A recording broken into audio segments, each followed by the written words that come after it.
And I think another important thing is developing a reel, is grabbing your first credit and milking it enough to really present yourself as a professional. Because I did that. I really tooted my own horn in the beginning because I had to. I took my one credit. I think it was like a CoverGirl commercial or something that I got, and I milked it.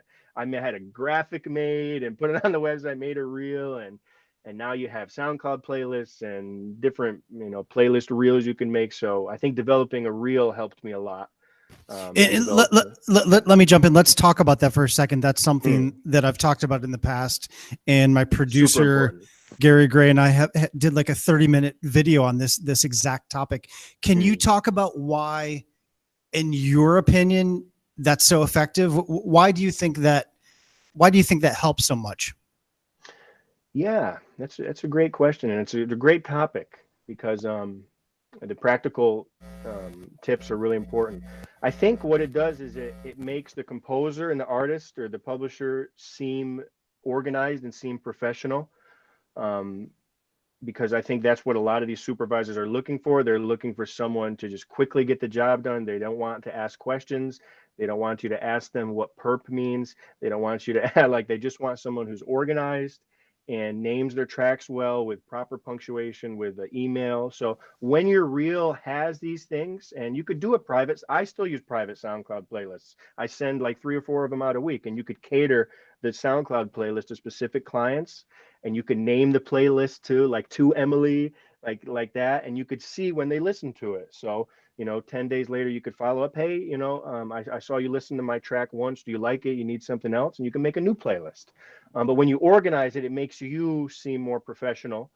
And when you organize it in an organized way, it makes you seem like someone who has a specific skill. So if you send them a rock playlist, they know, oh, he's a rock guy, or a Latin play, oh, he's a Latin guy. But if you give him like a jumbled playlist, it could work if you want to present that, but sometimes it couldn't. So you could build certain playlists for different projects, and I think that's important to not just have one reel. I used to do that. I used to just have a big reel, one like 30-track reel. And once I started doing little small specific reels and spending the time, I found the success.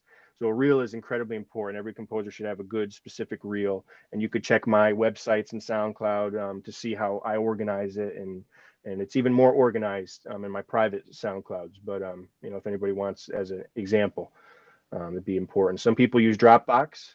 Some people use Google Drive. Some people use Disco. Some people use SoundCloud.